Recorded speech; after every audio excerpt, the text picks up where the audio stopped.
This is the ball game on NorthJerseySports.com. Brought to you by an all-purpose limousine. We'll take you for a ride without taking you for a ride.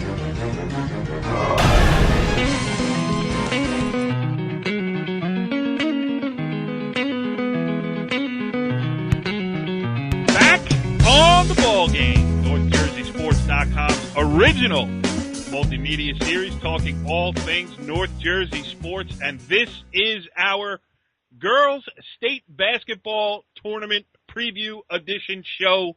I am Corey Doviak, and I have a star-studded crew with me tonight to help me break this all down, starting with the one and only, the namesake of this very show that we are speaking on right now, Richie Ballgame Barton. What's up, Richie B?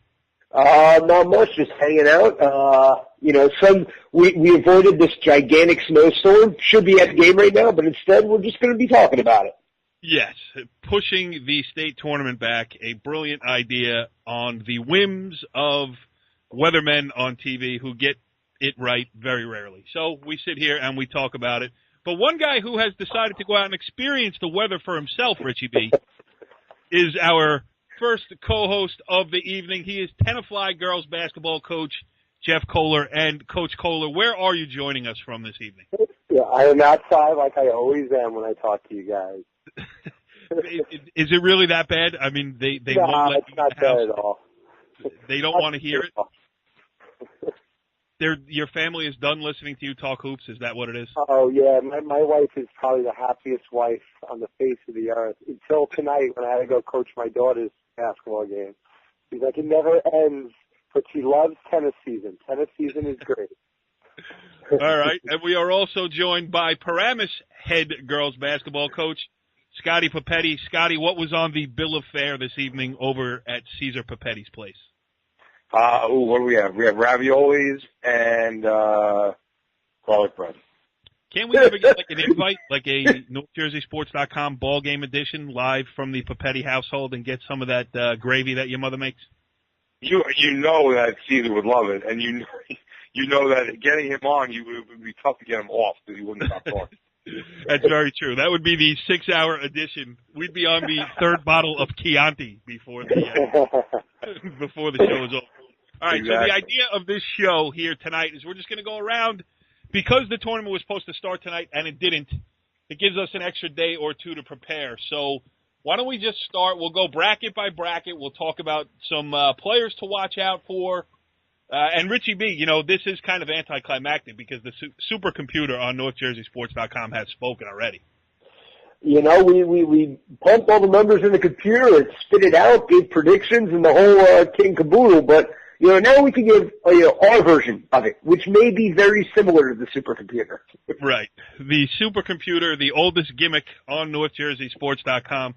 You can tell that the games have become fewer and fewer as we push Jeff Kohler out into his backyard and break out the supercomputer.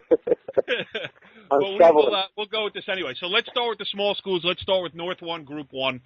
And it's interesting. I love the small school stuff, and the great thing about it in the state tournament is that there's very little that separates maybe, the one from the first, 7, 6 teams in the bracket to upsets happen at the lower end here all the time. I'll start with Jeff. Best player in the bracket, obviously, Rebecca Ribeiro, the point guard from Midland Park. Can you think of anybody else off the top of your head we should be looking out for in this bracket? I'm looking at it right now. I don't see very many players right now. I think Midland Park definitely has the advantage in that bracket.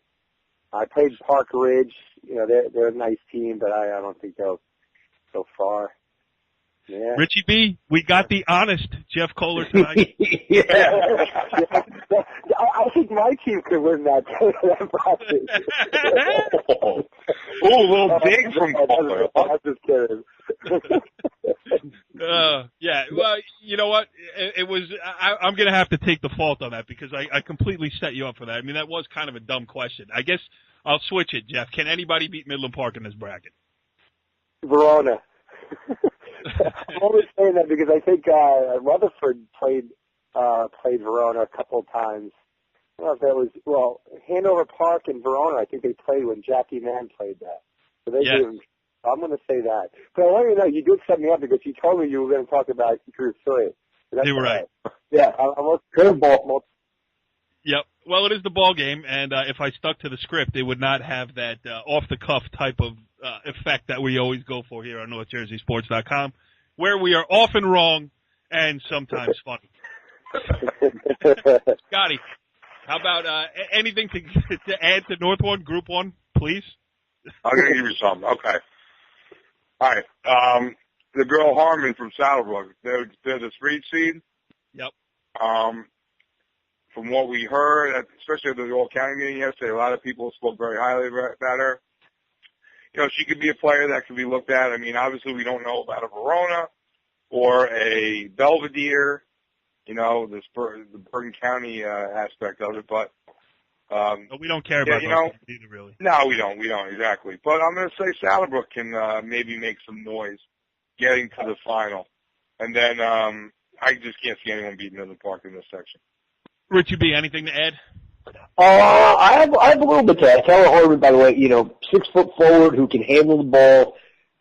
She can hit a mid-range jumper. She's going to be tough for Salver. A team to watch out for there are 2 of them, actually. Number 11, Ridgefield. They have a couple girls who can put the ball in the basket. Not the greatest defensive team, but I think if they get in a high-scoring game, they can play with anyone in this section, I'm saying. And you're also a big George Reynoso fan. I am a big George Reynoso fan. Also, does a great job. I know firsthand. Number 7, Cresskill is a team that I think could make a run to the final. They're a very young team, primarily freshmen, sophomores, led by freshman Aaron McQuillan, point guard. Cresskill is always a tough out in the state tournament. They're not going to be intimidated by anyone. And, I think really from 2 down, it's pretty wide open. I know Verona's pretty good. I know Saddlebrook's pretty good. Hasbrook Heights is okay. But Cresskill's a team that can, they have a couple girls that can shoot the 3, and if they get hot, you never know. Right. Yeah. All right, Richie B., you bailed us out. Somebody knew something about that bracket. Thank you, pal. Oh, come on. I gave You did. I just started with Kohler. It threw me all off. Yeah. If it's not the Kohler, Tenafly would be the top seed here. Right. A runaway winner for the title. All right, let's talk a little North 1 Group 2 here. Interesting because High Point is the number 1 seed in the bracket, and because of the Sussex County rule that goes into effect here on NorthJerseySports.com, I could care less. We don't cover them. They don't listen. So good luck, High Point. Maybe we'll see it down the road a little bit. But there are some other interesting teams in here, even though the number 2 is Newton. They're playing number 15, Dover. It's in the inside of the bracket. And Richie B., I think, well, you know what, Jeff? You could speak. I know you can speak firsthand about this because Brianne Musco and Pascack Hills, I think as the number 5, they play Morris Tech at home in the first round. And they, that sets them up pretty nicely for a run and maybe a little Glen Rock Pascack Hills in the quarterfinals. Talk about that scenario a little bit. Yeah, definitely. Hills, when we played them, I did a great point guard. And their 2 guard is a very good shooter, too. She's pretty streaky. So Hills definitely, and obviously Moscone. I got to go with Charlie Collis, the Westwood coach, the number 3 seed. And just watching them against the Knoxville Deception, they have that big kid now that's been playing a while, so they could definitely be one of the top teams in that bracket also. Yeah, Jade Hines-Clark, the transfer from Saddle River Day, has really changed Westwood around. I mean, Westwood made the great run in the county tournament. We tried to have Charlie Collis on. Jeff Kohler tried to do a Charlie Collis impression. None of it worked out particularly well, but we do think they can make a run here. Richie B., anything else we should be talking about here? The funny thing is that, we just talked about Pascack Hills. We just touched on Westwood a little bit. And Glen Rock is a team that even as a 4 seed, is kind of flying under the radar. I mean, they're just an interesting team this year because they don't really have a true scorer, but same kind of thing. They play a lot of kids. They stay in every game. And, come tournament time, they're a team that always seems to be playing their best ball at the end of the year. So, I mean, I think Morgan Foley for them is their best inside presence, and she's gonna have to play big if they're gonna get past Pascack Hills and essentially past High Point to get to a final. Yeah, but they are the defending champion in this bracket, but that's not, they've lost so much from last year's team that it's really a whole new experience for them. I don't know. Are they bringing back, that I can think of off the top of my head, I don't think they're really bringing back anything. Foley and Majara Dewan are the two that I know off the top of my head. Yeah. But again, they were role players on that team, and on this team, they've got to be big scorers and big rebounders if they're going to go far. All right, let's move on to North 1 Group 3, and we'll turn this over to our two panelists here tonight because had either of them made the state tournament, this would be where they resided. So I'm sure there's scouting reports. Yeah, thanks. It's a little ESPN-ish where they get the guys who are eliminated from postseason contention onto the panel, and they talk intelligently about them. Listen, we That's can't perfect. run from the facts, boys, right? You're right. No, you're 100% right. All right. I'll be the Seth Greenberg of the show. Yes. Yeah, absolutely. All right, Seth. When you look at it, Teaneck is the number one. Obviously, the Bergen County final was Teaneck against Northern Highlands. In the state tournament, Teaneck is the 1, Highlands is the 2. But, Scotty, you go first. Break down this bracket for us, and would you be surprised if it was not Teaneck, Northern Highlands in the final? Just looking at it and seeing how Ramapo is playing right now, they're really, even talking to Sandy, they're not really playing great basketball. They do have the potential to beat these teams, but from where they're at right now, I'd be extremely surprised if it's not Teaneck Highlands in the final. The other teams that could make a run, and upset them, obviously Demarest can come in and upset Teaneck, but they got to play a perfect game. And if the girl Karabaki is out, as I think she may be, that's even a bigger obstacle for them. And Old Japan can be a scary team, but again, the consistency all year, Teaneck and Highlands were the only two teams that were so consistent all year long to be able to get there. I just think it would be a complete shock that either of those teams were not in the final. Yeah, and for as poorly as Ramapo has played down the stretch here, they did take Teaneck to overtime, albeit it was a loss, but it was at Teaneck. So maybe they can take a little confidence builder from there. But, Jeff, what's interesting about this bracket is that, granted, Teaneck and Northern Highlands are the two favorites to get to the final, but beneath that, there's a lot of good first-round matchups and some interesting storylines like Ramapo and Old Japan could meet up in the quarterfinals. You got Indian Hills Riverdale in a good opening round match. I mean, how do you see this bracket? Yeah, I like what Scott said. I really like Demarest. I think Demarest with the twins and the guards, the Corcorans, and they have height now. They can beat the presses. I think Northern Highlands, their diamond press, the 2-1-2 press is excellent. I mean, they really, and it's surprising because they're not the quickest team, but they do get a lot of steals. But you need to have some kind of to offset that with guard action, and without question, Demarest has that. And Old Japan has that. I mean, Emily's a phenomenal point guard, also quick. And so it's going to come down to beating the pressure. Obviously, Teaneck and Northern Highlands are definitely favored, and I have a hard time betting against Al now because I've done it now with 2 straight years, and he's actually come through. He's done a terrific job there. But I have a feeling that there's going to be an upset. Demarest, Old Japan, I think, or Ramapo. Those three teams, I would not be shocked if they get in the final. Yeah, I think there's too much quality depth in this bracket for it to just go chalk, Yeah, no, without question. And you also look at the players obviously come and go, but you look at the coaches. You got Lindsay Davis, county coach of the year or one of the top coaches, and she's on the turn. She'll do her homework. She'll know what's going on. And the all reliable Brian Dunn. I mean, he'll just, find a way to stay in it. And if his kids can shoot the fast shots and take the pressure at the end, they can also win it. You also have the all-time winningest girls basketball coach in the history of New Jersey girls basketball, Jeff Jasper, has the 10, Pascack Valley. Tough road for them. I didn't know that. Yes. Tough. I probably every year.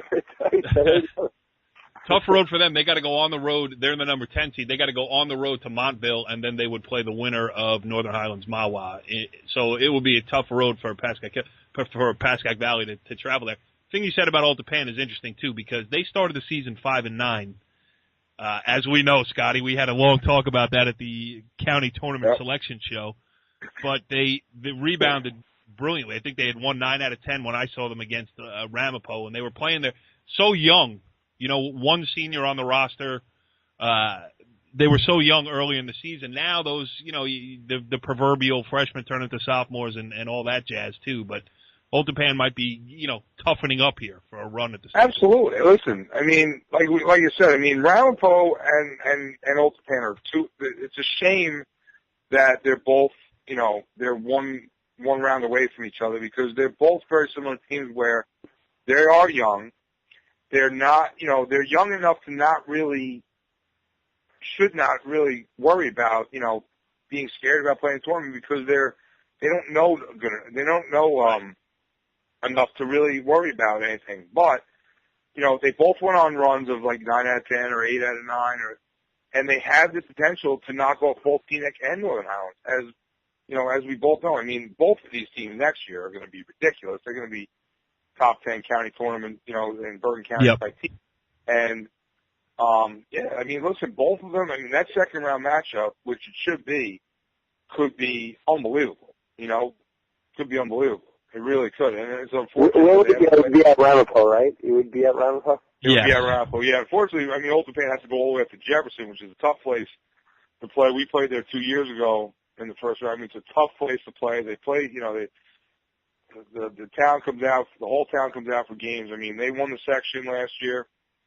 They only have one really solid returning player back, but that's going to be a tough one first round for Brian. But yeah, listen, I mean, as Jeff and I both know, I mean, the majority of this bracket is our two leagues. You know, I mean, they're all quality teams, and you know, I mean, it's our county final is in this bracket. You know, it says a lot about the quality competition that we play night in and night out, and you know, that's why Ramapo and Old Japan or Demorest, I feel, can knock off one of these teams because they play them so much. Yes, and it's nice just to get out of the mix, the Bergen County cement mixer where you're playing the same tough teams night in, night out. You get out and you're like, oh, you know, it's not so physical or it's not so whatever, but it's just not so Bergen County, and you can play a little bit looser, and not everybody knows what play you're running on every out, under, outside line, everything else, you know. I mean, those things all do come into play. All right, let's move on to North 1 Group 4, and Richie B., you know this is your chance to shine, pal, because when we get into these type of brackets where Jeff, myself, and Scotty don't cover the wacky teams, that's all you, pal. What are you trying to say? I'm going to have a T-shirt made up for you for the start of next year that we won't say on the air, but it will be pretty funny about the type of games you tend to cover. So go ahead, give us a little North 1 Group 4 breakdown. North 1 Group 4 breakdown. The number 1 seed is Paramus Eastside, who just won the Passaic County Championship, and they are the heavy favorite to get to that's a complete lie. They're a heavy favorite to get to the final. They're going to get to the final. I'd be really, really surprised if they didn't get to the final. Randolph will be a little tough. I've never heard a guy backtrack so quickly. No, because like in my mind, I think Paramus Eastside were the favorite, and then I just clicked on the seeds, and I realized that Montclair is also on the opposite side on this bracket. And they have a girl, Maisha Hines-Allen, who could be the best player in the state right now. I mean, she just, going to Louisville, who's a top 10 program in the nation. You know, this girl does everything. And, with Patterson Eastside, they have a junior, Taylor Brown, who's already committed to Clemson, 6'2" lefty, who can just flat out score the basketball. But, how does Eastside fare? When they go even up, who is the second and third options that step up? Montclair has those. Eastside's kind of comes and goes. So, I think those two are locks to get to the final. There's some other teams in the section who could hang around with, Passaic County Tech could hang with the Montclair.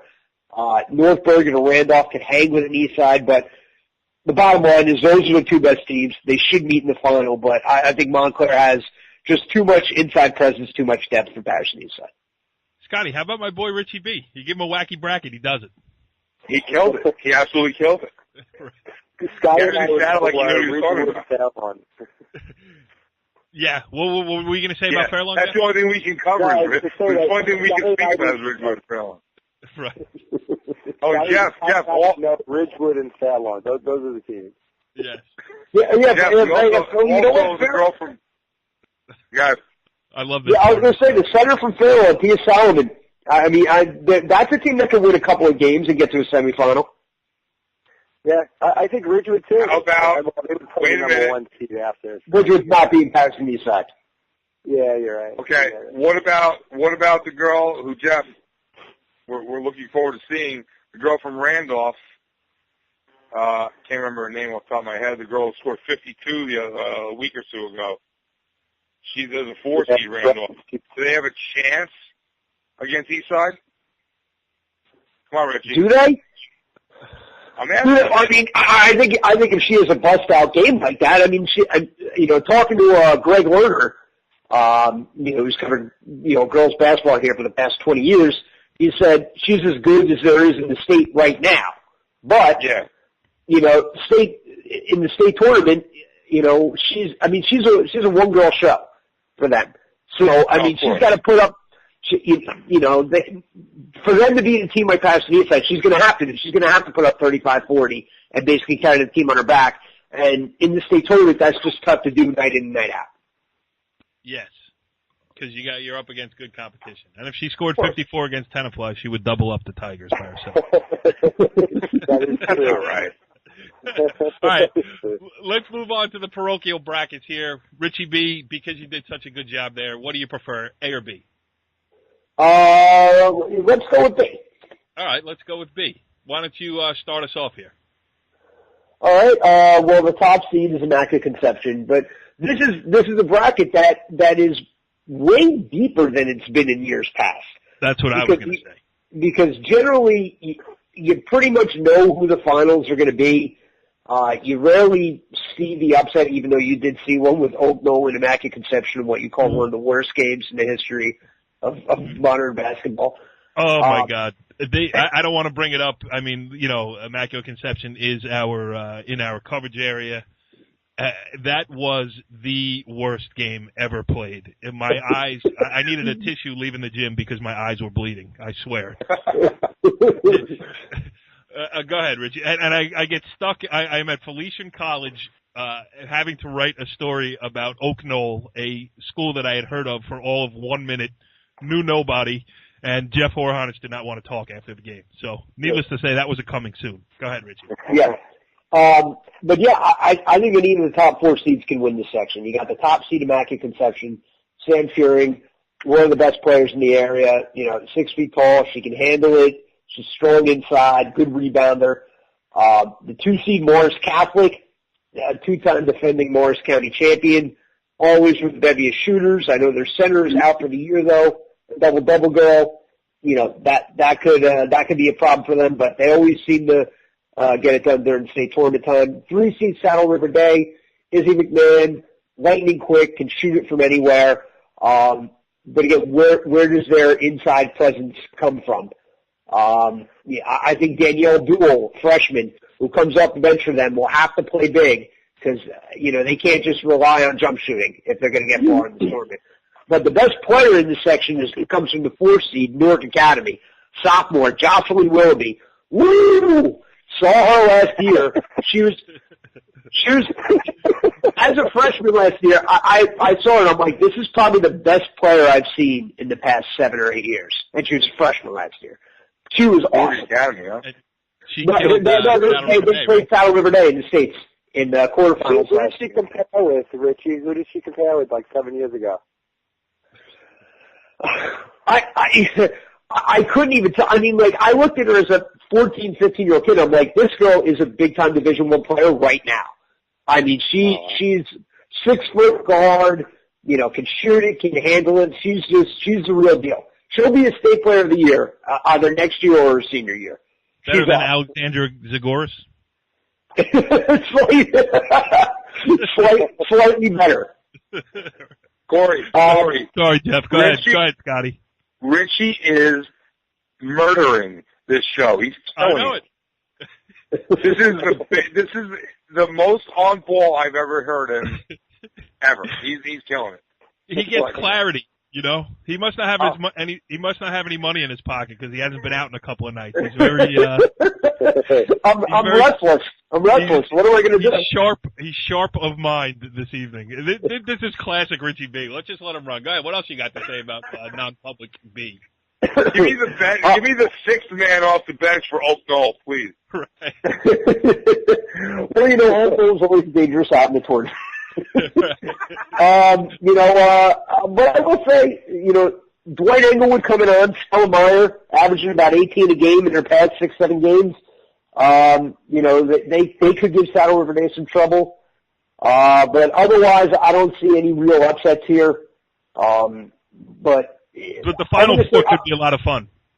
I think I totally agree. I think the semifinals and the final in this bracket will be fun to watch for even the common fan.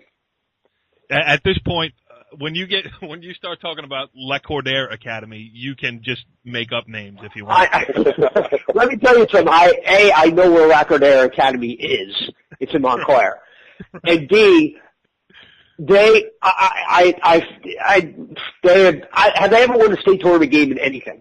Like they're always the lowest seed in the bracket in a state tournament, and they just get blasted. This is going back to when I was in high school. They have a girl named Claudia Miller that's really good this year, but she's like, again, one-man show. Right. And they'll play Saddle River Day in the first round. La Cordaire Academy, one of the worst mistakes ever made here on NorthJerseySports.com. Richie B, do you remember that? No. We went to cover a girls lacrosse. Oh yeah. Go ahead. We thought it was opening day, and we showed up, and neither team was in uniform. And we went over to the Bergen Tech coach, who had kindly asked us, you know, to cover it and give some coverage to the team, and we said, sure, we'll do that. So we show up, and we go, hey, coach, you know, what's going on with the uniforms? It's a scrimmage. So we covered the La Cordaire Academy versus Bergen Tech. Yeah, well first of all, we didn't ask for, like, the end of the game, by the way. Right. It wasn't like we showed up there, we asked, and we left. We sat there and watched, you know, I think it was a JV one, too, to boot. Oh, one of the better days. No, yeah. True professionalism. Thank God. We're coming up to the final bracket here. Non-public North A. A lot of the usual suspects. I mean, this is where state powers generally reside, in the bigger non-public brackets. And, Scotty, Paramus Catholic Immaculate Heart Academy, the 2 and 1 seeds respectively there. Could it be an all Bergen County final in there? It should be. I mean, some other teams that are, you know, usually pretty good. Obviously, DePaul is not where they used to be. I mean, I don't know anything about St. Vincent's, but St. Dominic's, they're a 6 seed. I played them in the autism games, and that shouldn't be an issue for anyone. Mount St. Dominic's, I'm sorry, but, you know, I mean, we're not mistakes, okay? So there it is. Mount St. Dominic's is usually very good. They're obviously a little down this year, so those are usually some teams that can make a little bit of a run. So, I mean, even Paramus Catholic, even without Jasmine Wilson not playing, I think they're still going to they should get to the final. Obviously, IHA should have no problem getting there. Yeah, Richie, break down Mother Seton for us. They are the number 8 seed. Well, what you get with Mother Seton is, no, I know nothing about Mother Seton. Zero. Holy Angels who win. Holy Angels. Well, I got Mother Seton beating them. How about that? Yeah. Mother Seton to hold serve at home in the 8-9 game against Holy Angels. Yeah, a riveting 8-9 matchup. Riveting. No, I think, I mean, IHA and PC, I think both of them will win their 2 games by 15 to 20 points at least. on their way to the final. I mean,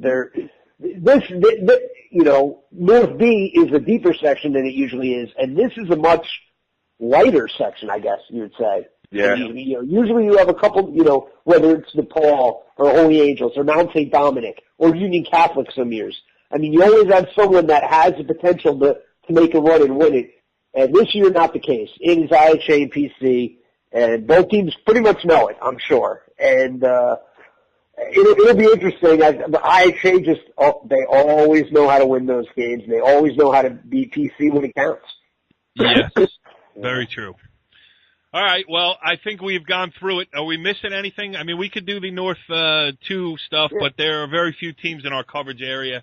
We can touch on it. Does Sea Caucus have a shot if they get a chance to play Shabazz? No. Please. I went last year to see Glen Rock play Shabazz in Vernon in a snowstorm. And it was another bad decision by the editorial director of NorthJerseySports.com because Shabazz is on a different level, and they have a lot of those players back from last year, too. I mean, it's not the same game that they're playing. You can't game plan for the way Shabazz plays. I mean, they're too big, they're too fast, they're too everything for, let's face it, most teams around here. Maybe, Paramus on a good day could hang with them, but other than that, you'd be hard-pressed. Sea Caucus, Richie B, we should talk about it. Sea Caucus lost in the semifinals of the Hudson County Tournament. It's been tough on the Patriots here. Last year, a heartbreaking loss in the county final. And then Shabazz gets moved down into their group. So, they just keep missing these historic seasons in Sea Caucus.